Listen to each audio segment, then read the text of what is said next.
Banyak korban yang tewas di camp karena penyakit-penyakit tadi.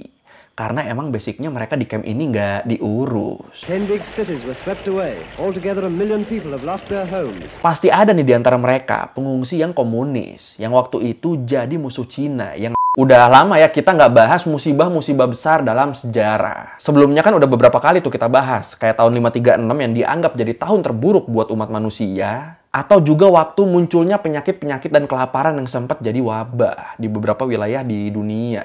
Ini namanya rentetan marketing ini. Nah sekarang kita bakal bahas salah satu bencana yang bisa dibilang salah satu bencana paling parah di dunia. Bencana banjir karena sungai yang banyak disebut efeknya tuh udah kayak kena tsunami.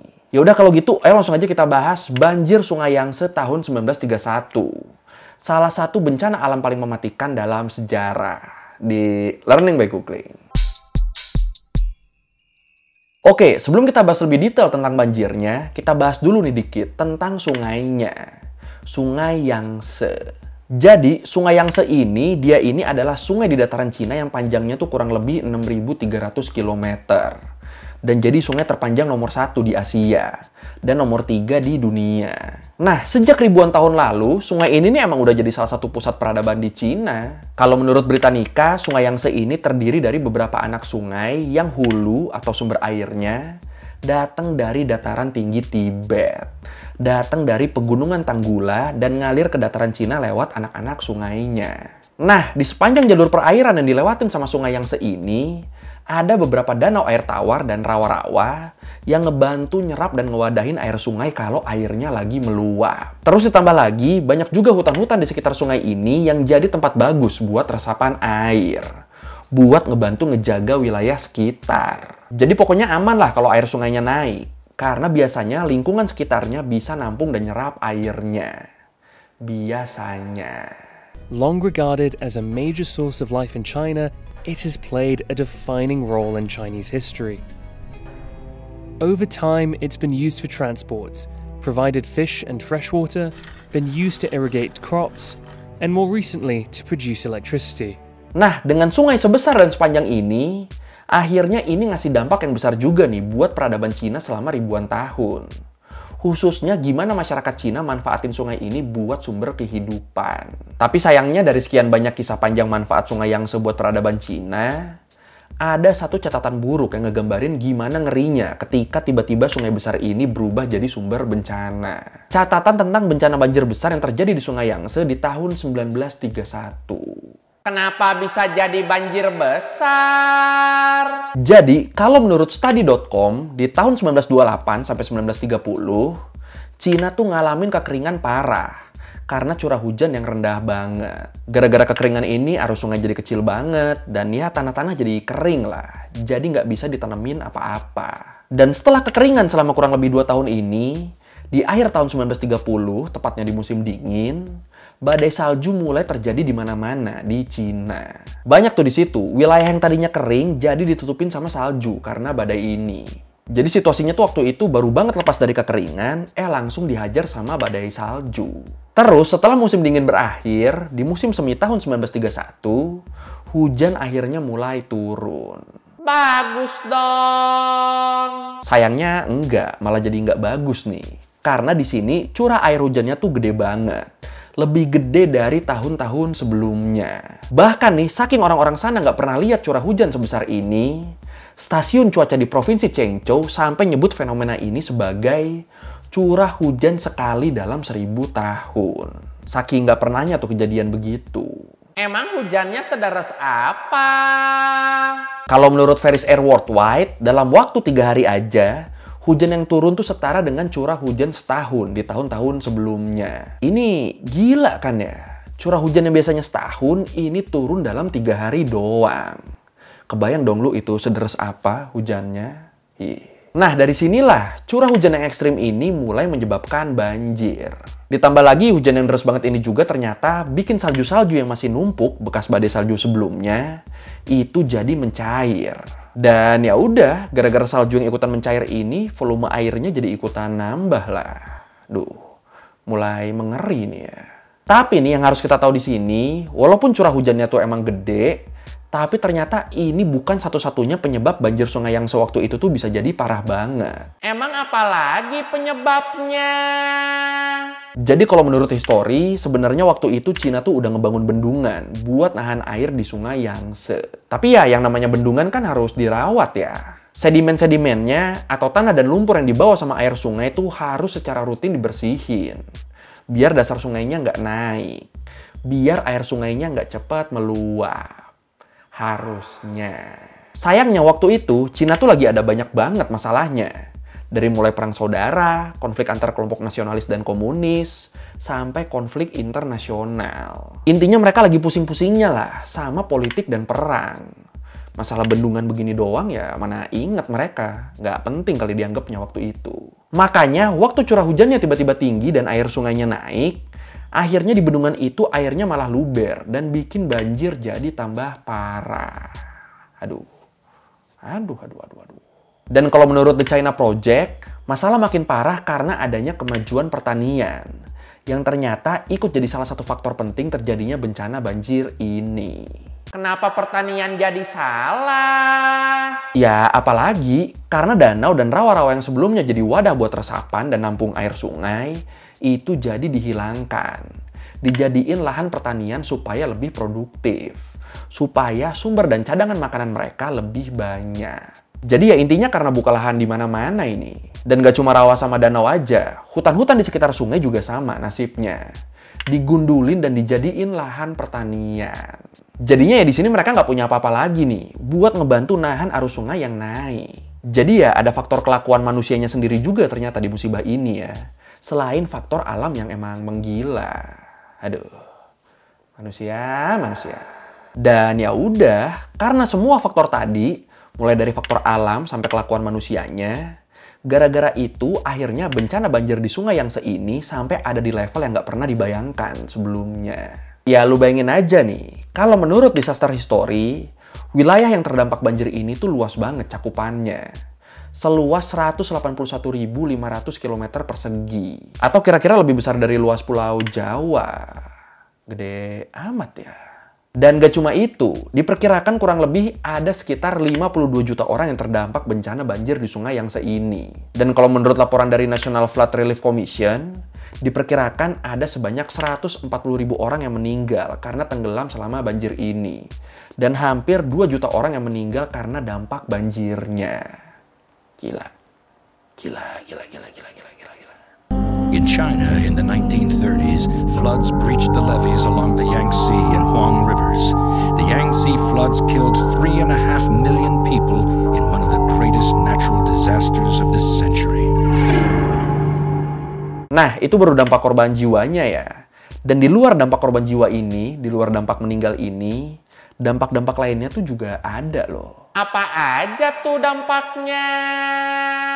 Pertama, udah jelas gara-gara banjir ini jadi banyak orang yang nggak punya tempat tinggal. Karena rumah mereka pada tenggelam kan. Bahkan ada yang tenggelamnya tuh sampai belasan meter di bawah air. Kebayang nggak lu, rumah lu nih tiba-tiba ada belasan meter gitu di bawah air. Aduh, ngeri anjir. Terus yang menarik di sini, kalau menurut China Dialogue, waktu banjir masih bisa ditanganin sama warga, ternyata banyak di antara mereka yang ngebuka usaha taksi sampan. Taksi yang bakal nganterin siapapun pakai sampan atau perahu kecil. Dan pastinya di sini mereka mungut bayaran nih. Iya, jadi ada beberapa orang yang banjirnya ini dijadiin ladang duit. Dan ya selama warga yang lain di sana nggak ngerasa keberatan ya nggak apa-apa sih menurut gua sih. Kan soalnya jual jasa juga ya mereka ya. Kecuali satu nih yang beneran parah kalau ini, yang kampret nih. Dan ini masih menurut China Dialogue. Jadi di momen ini ternyata ada satu tukang lowak yang manfaatin keadaan dengan berniat nyuri. Nyuri ke tempat penyimpanan minyak Texaco. Jadi dia nekat tuh, berangkat sendirian ke sana pakai sampan. Niatnya mau nyuri minyak dalam jumlah besar. Endingnya malah berakhir dengan kebakaran yang besar banget nih. Yang apinya bertahan sampai 3 hari. Aduh, gara-gara satu orang rese doang ini ya. Langsung kebakaran 3 hari nonstop loh. Dan gilanya lagi nih, gara-gara kebakaran ini, suasana malam hari yang biasanya gelap total selama banjir, ini selama 3 hari berturut-turut jadi terang banget. Gara-gara api dari kebakaran itu. Bahkan nih, saking terangnya malam itu, Warga yang ngungsi atau terdampar di atap rumah, mereka tuh jadi bisa ngelihat mayat-mayat yang ngambang di sekitar mereka. Kok malah jadi ngeri nih. Terus kondisi makin kacau lagi waktu bendungan yang ngelilingin kota Wuhan tuh runtuh dan bikin genangan air makin tinggi. Atap-atap rumah jadi full tuh semua, ketutup sama air. Nah, di sini orang-orang yang punya uang, mereka nih mulai pada nyewa kamar di hotel-hotel bertingkat yang ada di sana. Yang harga kamarnya tuh dinaikin sampai 3 kali lipat. Tapi isi satu kamarnya bisa jadi banyak orang. Jadi udah kan bayar 3 kali lipat, dan habis itu lu nggak dapat kamar yang private. Tetap lu digabung sama orang-orang lain yang mampu bayar juga. Aduh, malah maruk anjir hotelnya. Malah manfaatin keadaan ya. Dan karena apa ya nyebutnya ya? Karena saking maruknya hotel-hotel ini, akhirnya waktu itu sampai ada satu hotel yang saking beratnya beban manusia di dalamnya, ditambah lagi digenangin banjir juga kan, akhirnya hotel ini nih sampai runtuh dan menyebabkan puluhan orang tewas.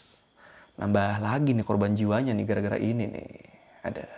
那如果没有这个修复大坝的话，那整个里夏河地区就是有8个县，那都会沦没在这个洪水之中啊。 Terus jumlah korban jiwa di peristiwa ini juga makin meningkat pesat waktu orang-orang mulai kelaparan. Kalau menurut Disaster History di tahun 1931 itu, makin hari kondisi Cina tuh udah makin kacau lah. Selain genangan airnya makin tinggi, orang-orang juga mulai kelaparan karena stok makanan mereka makin menipis kan. Dan yang miris di sini, akhirnya para korban banjir yang kelaparan ini, mereka mulai makan apa aja yang bisa mereka temuin di dalam air. Entah itu dedaunan yang ngambang, hewan, bahkan sampai mayat manusia. Iya, karena udah kelaparan banget, jadi mereka mulai tuh makanin orang-orang yang udah ngambang buat bertahan hidup. Aduh. Nah, karena makanan yang kotor dan nggak wajar ini, ditambah sama populasi nyamuk yang makin merajalela kan, gara-gara lagi banjir, terus ditambah juga sama air banjir yang kotor banget karena orang-orang pada buang air kecil dan besar di sana. Akhirnya ya ini bikin makin banyak orang yang tewas karena berbagai penyakit. Dari mulai malaria, disentri, tipes, sistotomiasis, sampai kelaparan. Bahkan pada akhirnya jumlah kematian karena alasan-alasan ini jadi jauh lebih banyak daripada yang mati karena tenggelam. Banjirnya bisa separah ini, emang nggak ada yang bantuin? Kalau bantuan pastinya ada, tetap ada tuh yang ngebantuin mereka. Bahkan pemerintah waktu itu sampai ngediriin banyak camp-camp pengungsi buat para korban yang terdampak. Tapi ya balik lagi, kita harus ingat kalau skala bencana ini tuh besar banget. Wilayah yang terdampak sampai kira-kira seluas Pulau Jawa kan tadi kan. Jadi ya pastinya di sini buat nyelesain masalah ini ya nggak bisa singkat lah. Atau simpelnya kayak bantuannya tuh ada, tapi terbatas. Sementara level efek bencananya tuh makin hari makin besar dan makin parah. Ya udah, susah lah udah. Terus juga, masih menurut Disaster History, camp-camp yang disediain sama pemerintah tuh ternyata banyak yang nggak keurus. Bahkan nih, saking nggak keurusnya, angka kematian di camp pengungsi itu malah jadi jauh lebih tinggi daripada orang-orang yang nggak ngungsi. Dan ini bisa jadi begini ya karena itu tadi. Karena orang-orang numpuk di satu titik kan. Akhirnya sumber penyakit juga jadi numpuk di situ. Jadinya banyak korban yang tewas di camp karena penyakit-penyakit tadi. Karena emang basicnya mereka di camp ini nggak diurus. Jadi serba salah ini ya. Mau stay di mana orang-orang ini waktu itu. Aduh, kasihan ya. 10 big cities were swept away. Altogether 1 million people have lost their homes. 100,000 have lost their lives. Dan parahnya lagi di sini ternyata kalau ada pengungsi yang masuk ke wilayah kota Wuhan yang kena dampak banjirnya nggak terlalu parah, itu ternyata mereka tuh bukannya dibantu, tapi malah bakal diusir dan diancam pakai senjata api. Kenapa malah digituin? Karena para pejabat militer waktu itu yakin kalau Partai Komunis nih pasti nyelundupin orang buat pura-pura jadi pengungsi. Pasti ada nih di antara mereka pengungsi yang komunis, yang waktu itu jadi musuh Cina yang lagi dipimpin sama kelompok nasionalis. Ini kan anjir ya. Udah bencana begini masih mikirin politik loh petingginya loh. Bahkan waktu itu ternyata banyak juga masyarakat yang kalau ngelihat pengungsi di daerahnya itu tuh bukannya dibantuin, tapi malah dilaporin dan nuntut biar si pengungsi ini dibawa pergi dari daerahnya. Dan jadinya ya gara-gara ini para pengungsi ini jadi nggak punya tempat alternatif nih. Terpaksa mereka harus diem di camp pengungsi yang penuh tadi, yang nggak keurus tadi. Nunggu giliran tewas aja udah di situ. Aduh. Tapi untungnya, walaupun kondisinya sesulit itu, bala bantuan yang terbatas ini tetap berusaha buat nolongin semaksimal mereka. Sampai akhirnya banjir surut beberapa bulan kemudian. Atau tepatnya di bulan Oktober 1931. Tapi di sini yang bikin emosi lagi nih, walaupun banjirnya udah kelar, ternyata kejadian ini tuh malah dijadiin alat propaganda politik. Baik itu sama kubu Kuomintang, kubu nasionalis, maupun sama kubu komunis. Jadi banjirnya tuh dijadiin alat propaganda nih, buat menguatkan posisi mereka dan melemahkan pesaing mereka. Jadi makin benci politik gak sih dengernya? More than 70 years after the destruction of this city, few people in Gaoyou know much about this catastrophe. 下一年大雪，我不知道。高一红海过大雪不知道。不知道。水多大就晓得，你来晓不到。 Oke, sekian dari Blaguling kali ini tentang banjir besar di Sungai Yangtze di tahun 1931. Emang ngeri banget sih ini banjirnya, gila loh. Ngeri. Kalau lu mau revisi kali gue udah salah, atau lu mau nanya, atau lu nambahin yang dari video, bisa lu tulis di komen, kita diskusi kayak biasa. Sekali lagi, thank you udah nonton, jangan lupa like, comment, subscribe. Bye.